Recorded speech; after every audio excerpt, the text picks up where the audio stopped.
Hello, I'm Jonasz Rewiński. Welcome on board the Eastern Express, and as always, I hope you enjoy the journey.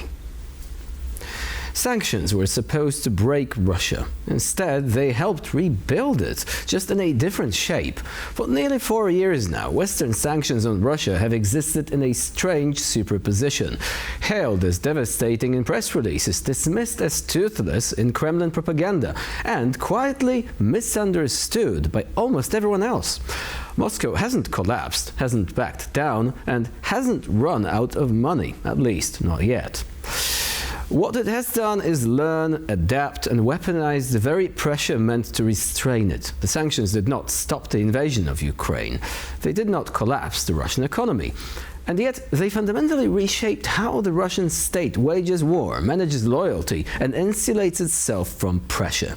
Sanctions did work, just not in the way many people expected or wanted them to. So without further ado, let's take a look at our latest report to find out more. While Russia's economy still shows some signs of growth more than 3 years after the Kremlin launched its full-scale invasion of Ukraine, analysts say that growth is becoming increasingly uneven and harder to sustain.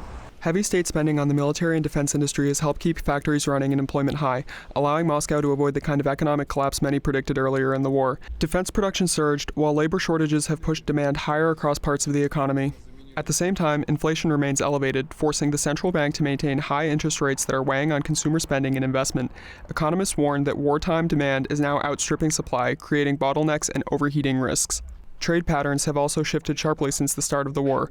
As Europe cut back on Russian energy imports, China has emerged as Moscow's largest trading partner, buying discounted oil and supplying consumer goods and industrial components. While those ties have helped soften the impact of Western sanctions, lower oil prices and higher transport costs are squeezing revenues. Energy income, along the backbone of Russia's budget, is now facing significant pressure.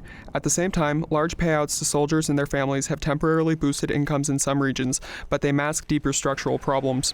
Economists say Russia's economy remains operational but increasingly distorted by the demands of war, with civilian sectors lagging and state finances stretched. The longer the conflict continues, the more difficult those trade-offs are likely to become.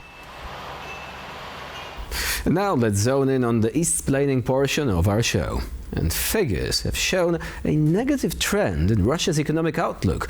After shrinking by 1.4% in 2022 following its full-scale invasion of Ukraine, the economy rebounded in 2023 and 2024, growing at just over 4% each year. That recovery, however, was driven less by reform and more by heavy military spending, high commodity prices, and sanctions evasion. By mid-2023, the limits of this model became visible. And figures have shown a negative trend in Russia's economic outlook. After shrinking by 1.4% in 2022 following its full-scale invasion of Ukraine, the economy rebounded in 2023 and 2024, growing at just over 4% each year. That recovery, however, was driven less by reform and more by heavy military spending, high commodity prices, and sanctions evasion. By mid-2023, the limits of this model became visible. Growth has since slowed sharply. In early 2025, the economy contracted quarter-on-quarter for the first time since 2022, with declines in mining, trade, and services. Even the military-industrial sector has begun to stagnate as supply constraints begin to bite. Additionally, with foreign investors largely gone, Russian banks have become the main buyers of government debt, stretching their balance sheets and crowding out lending to the civilian economy. At the same time, liquid reserves in the National Wealth Fund have fallen sharply, limiting the state's financial buffer and leaving policymakers with fewer options to manage future shocks. Russia's economy is geared towards war, not long-term development. Without structural reform or reintegration into global markets, Russia's room for economic maneuver is steadily narrowing. And now, as always, it's time to take a look at the issue in greater detail. Let's look back at the history of sanctions post-full-scale invasion. The first shock of 2022 looked promising. Russian banks were cut off, reserves frozen, imports strangled, and energy exports targeted. The ruble crashed, inflation spiked, and Western observers predicted an economic freefall. Instead, Moscow slammed the door shut. Foreign investors were trapped inside Russia, forced to park dividends into Type C accounts that effectively nationalized their money. The irony is hard to miss. Western sanctions and Kremlin policy accidentally cooperated to keep capital inside Russia. There was no trillion-dollar capital flight, not because Russians trusted the system, but because they had nowhere safe to run. Western banks overcomplied. Russian controls tightened, and suddenly the Fortress Russia model stopped being a metaphor and became an operating system. Energy money did the rest. Russia's fiscal rule, designed years earlier to smooth oil price volatility, had already stockpiled reserves and disciplined spending. When sanctions hit, the rule was simply suspended. Oil revenue stopped going into savings and went straight into the war effort. Europe walked away from Russian crude. Russia sold it to Asia at a discount. The price cap hurt margins, but global prices cushioned the blow, and Moscow rewrote its tax code to base revenues on global benchmarks rather than easily manipulated export prices. Oil money kept flowing. By the time the United States began aggressively sanctioning tankers in 2024, the war economy was already humming along. Real wages surged. Disposable incomes rose faster than at any point in 2 decades. Unemployment collapsed not because Russia became efficient, but because it ran out of people. It became consumption-driven, inflation-prone, dependent on permanent mobilization. A wartime sugar high, you might say.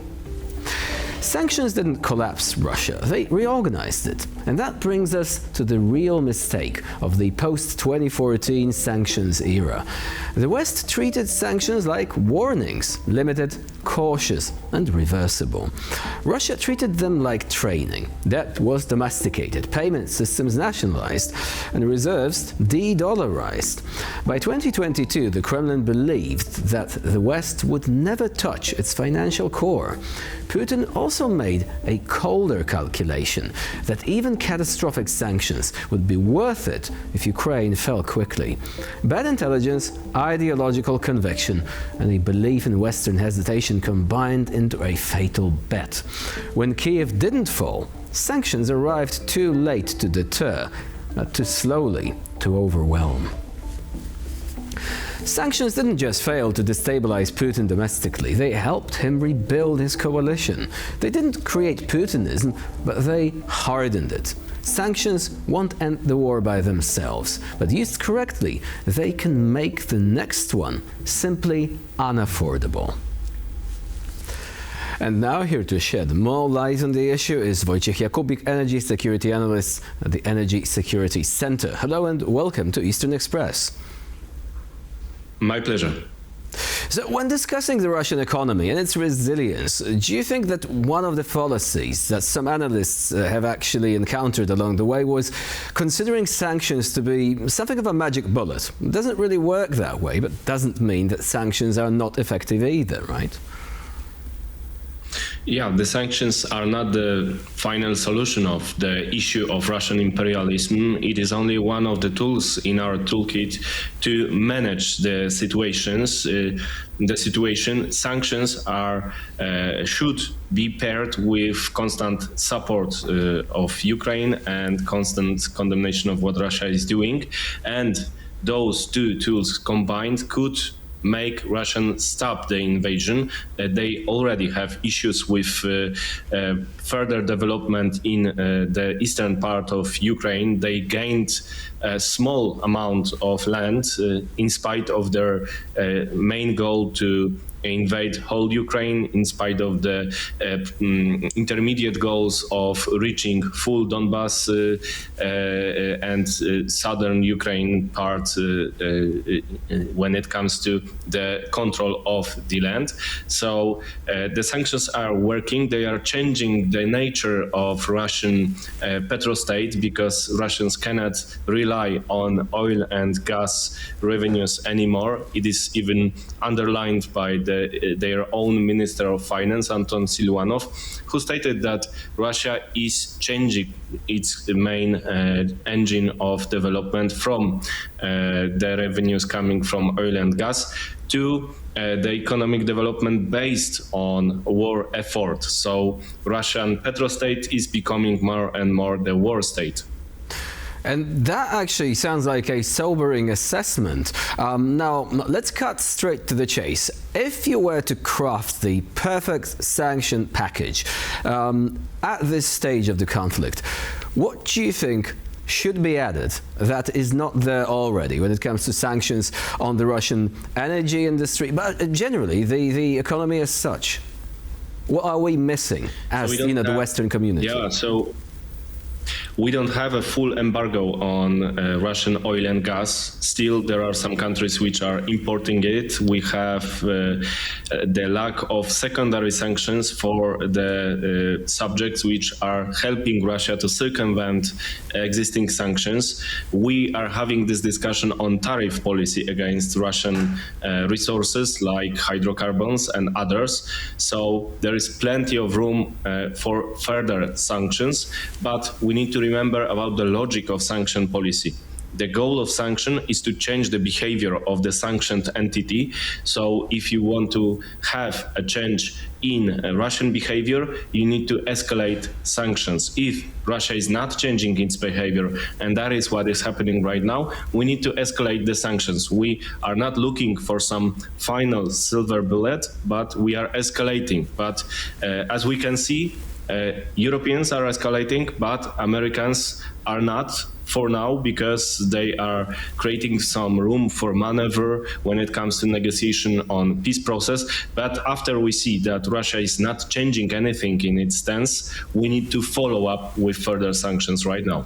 So that's a very important point, because when we say we used to assume it's the West in general, but right now we have a slightly diverging attitude with the United States trying to play the role of the mediator, like you're saying, creating some elbow room for negotiations, the European Union going along the more traditional route of applying this, gradual pressure. But what would need to happen for this hypothetical perfect package to exist? Because you've already mentioned secondary sanctions. Now, we would need to sanction some major players. Like there are countries which do not really cooperate with us on this. Brazil, much of Latin America, but also China helping circumvent sanctions. We have countries in Central Asia, which again are helping Russia to skirt around these sanction regimes. India as well. So do you think it's realistic to assume that we would create a massive package of secondary sanctions and literally slap it on everyone that is not, a part of the collective West? It is realistic to say that to counter Russia, we need to counter China also, and that those two regimes are cooperating more and more closely with each other. So that is the real scenario. That is a real world we live in, and we need to find a solution.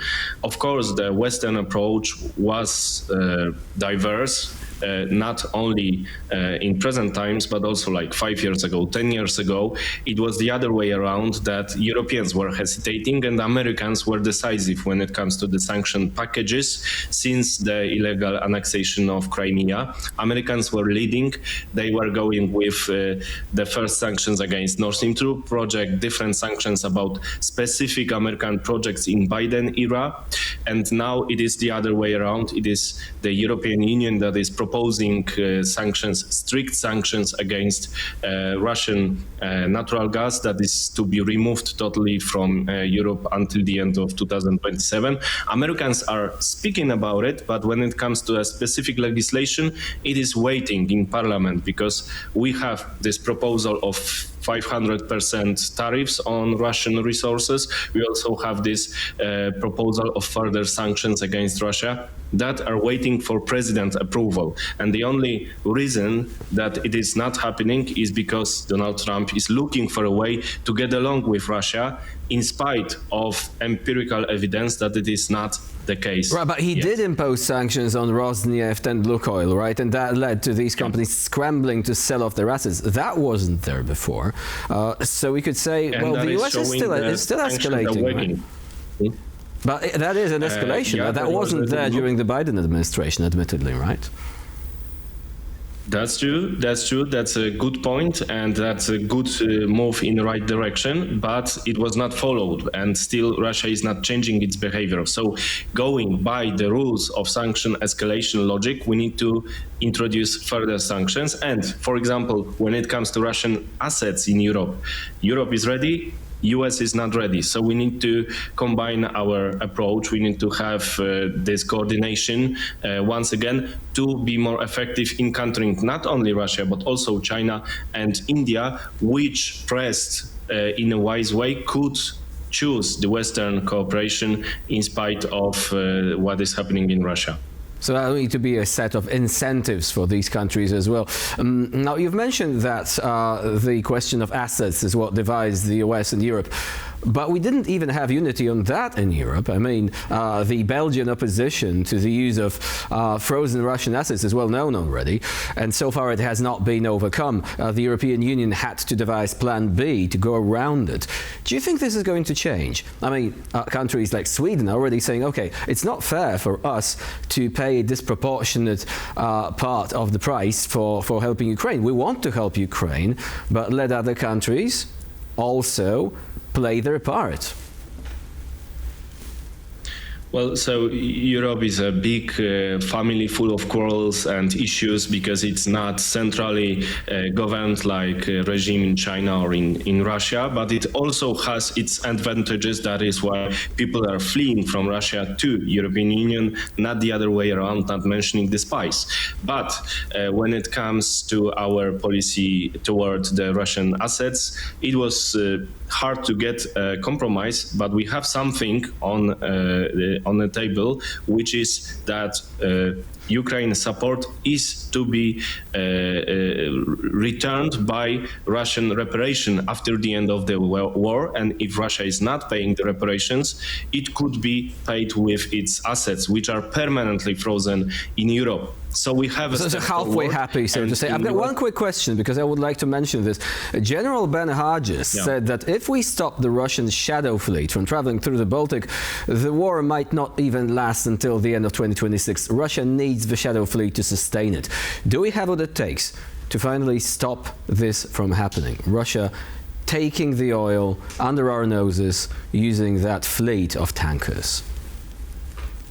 It is possible to find some law enforcement way to make it happen, because it's all about the political will to stop the Russian ghost fleet, because there are consequences. The ghost fleet is more and more weaponized.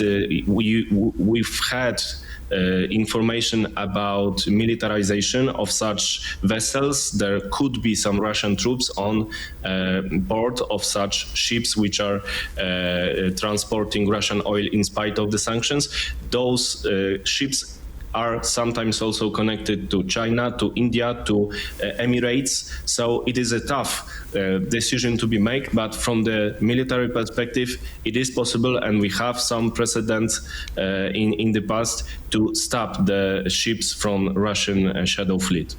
So that's an excellent point, that we're not only dealing with sanction evasion assets, but also hybrid warfare assets there. Wojciech Jakubik was our guest today here on TVP World. Thank you very much for joining us and for sharing your insight. Thank you. And now we move on to the Eastern News Flash, a series of all the other stories from the East that you really don't want to miss. Finnish authorities have seized a foreign cargo ship suspected of damaging a key undersea data cable in the Gulf of Finland as concerns grow over possible hybrid threats in the Baltic region. The ship was intercepted while sailing from St. Petersburg to Israel and later escorted into Finnish territorial waters. Authorities say the vessel's anchor chain was found lowered in the sea near the damaged cable, which is owned by a Finnish telecom company.